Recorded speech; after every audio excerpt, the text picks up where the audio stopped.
Wonderful. Day 3. I don't know my voice, but it's pretty good. What's this? With the antenna and everything. Oh, I bought that microphone with the setup, so I have to actually use a transmitter in order to get to the camera.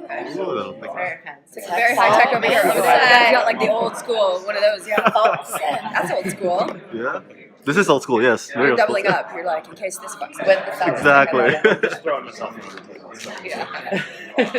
You need a tripod. They're like $20.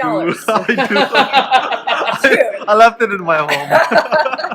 Thank you. He's like, it's Sunday. It's comic time. I left it at the party last night. I have to wait. I will give you a tripod. Buy yourself a tripod. Go ahead, do it.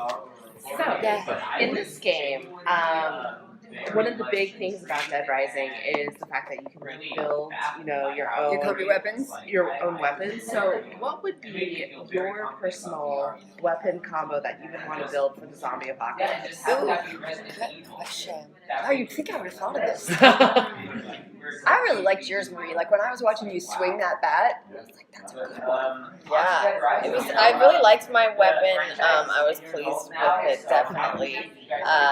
But I mean, I guess if myself was in a zombie apocalypse, probably like a flamethrower, because I don't want them to blow either. Like, or something that just shoots whatever far away. A little backpack one where it has all the fuel. Yeah, that'd be awesome. Absolutely. And like shoots razor blades.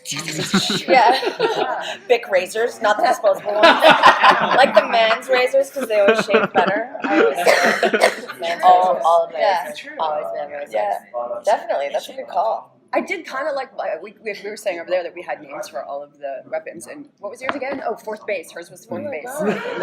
And mine was the stab chop, because I had the knife on the one end and then that cleaver on the other end. But like I would like to be able to do like some kind of Filipino pali with it, like next movie. Yeah. When I was originally in the first group, was supposed to go behind enemy lines with them, and I was the one that had the like staple gun thing, the nail gun, and I broke the staple. I'm stupid. That's what Martha Stewart would use in the zombie apocalypse. 6 hours later, I'm like, I'm gonna get you in a second. I was originally the one with the nail gun. Yeah. Feels like I loved the nail gun. I loved the nail gun. And when you said it, the first thing, I don't think it's the best weapon, but the first thing that came to mind was like a blender, which is probably also going to take me a long time. But I'm like thinking like a blender on a stick and just like weed whacker, like a weed whacker. Exactly. Because it's just flaming, just blend though, and then protein at the same time. So if you like gotta go, you're like get that brain, eat it. I mean, my weapon of choice, choke it. Go. You just need jetpacks, and then we don't need to do any of this. Just get the F out. Or put her in the front with the flamethrower. It's probably the better way. All of us just get out of the hell here. They're not. Maybe there'd be no movie because we would all be gone. Yeah, exactly. It would be over. Literally, we're in the Hamptons. Make a 10-minute movie. Oh, there's zombies. Yeah. Exactly.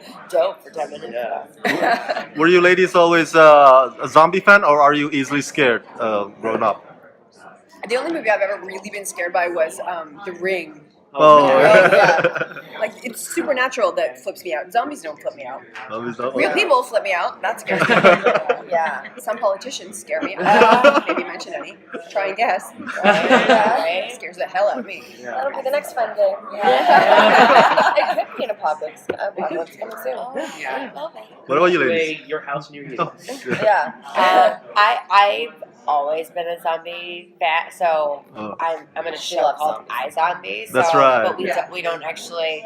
I don't. My character isn't aware of zombies in our show, so and again, so when Dead Rising came along, it was like, yes, zombies! So I'm finally doing. I was in the iZombie cast, like, you're doing a zombie movie. You finally get to interact. Like, I know. And then I never see a zombie. I never see one zombie. I saw zombies at craft service. That was the only time I was getting a tea, and there was like a group of them, and I was like, fangirling to the background actors who were saying, I was like, so sweet, like super cool guys. Like, love your work, like all your movies. It's amazing. Like they're all the same. I could just start growling at you when you're sleeping. I would really appreciate. I would. Well, you already do a little bit. I did like the like barking sound that they made the zombies do. So I was like, that's cool. I Some like of that that's sound freaky, design. right? It's very Yeah. cool. I'm a huge zombie movie. 28 Days Later is Great one of movie. my Yeah, favorite yeah. movies of all time. I love scary movies, and I love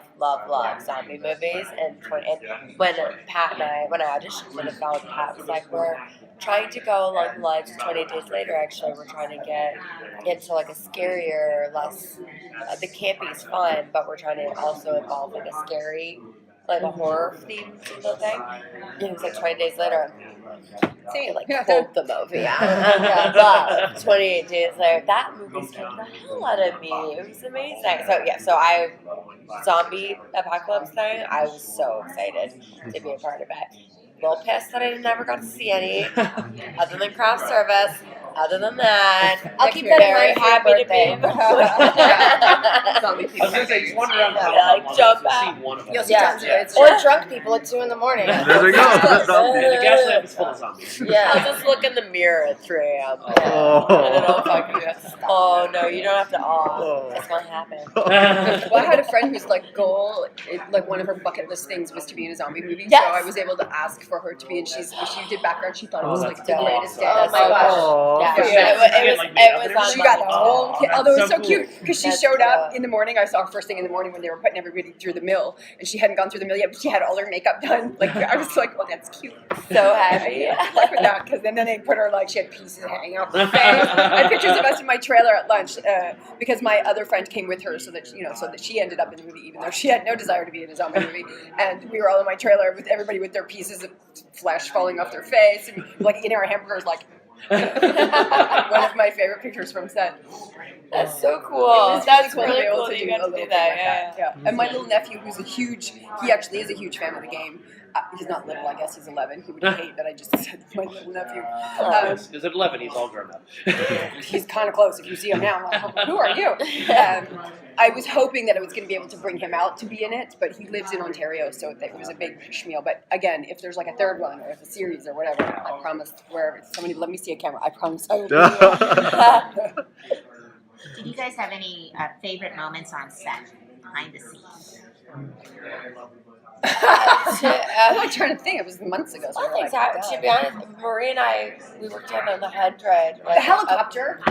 I wasn't there. That would have been cool. But yeah, all, it was cool. all of my stuff was like expositional, so I'm on the phone with people, or I'm like meeting people on the street in the rain, like let me talk to you. So it was all kind of standard practice for what I've done for 20 years in my career, but it was great. But meeting a lot of the actors on set was amazing. This one in particular because we had just done the 100 together like a month before, but didn't actually really meet. We were on set together, but like barely met. And there was one day on set where I was sitting there in my chair in like a mood because of a personal matter, and she came. I was like, "How are you doing? Good to see you." I'm like, "Well, this is so good." And I just like laid it all out, just like, "I think we're gonna be friends," and we've actually become like best friends ever since. So we got the chance. It's nice when you go to work and you have personal connections that then translate into your real life. And we've become very, very close friends ever since. So, and like a lot of the cast, but I mean, I take care of her dog when she goes down. We got there fast, so that was one of the real. We're going steady. We're going steady. Yeah. That was a real upside for me on a personal level for the film. It's nice when you find that. Yeah, totally. My favorite. Oh God. You Okay. better say the same. Okay. Like, Meeting reiterate Jessica was the the same. highlight for me. Again, meeting her Change your again. story. Change your story. Thank you. I love it. Okay, here's a funny story for you. Pat and I, when we met, they were considering me for the role of Sandra, and he's like, "Okay, what's your schedule? We'd love to have you." I'm like, "Great." He's like, "Do you know anything about zombie movies?" I'm like, "No." He's like, "Do you like zombie movies?" I'm like, "I don't think so."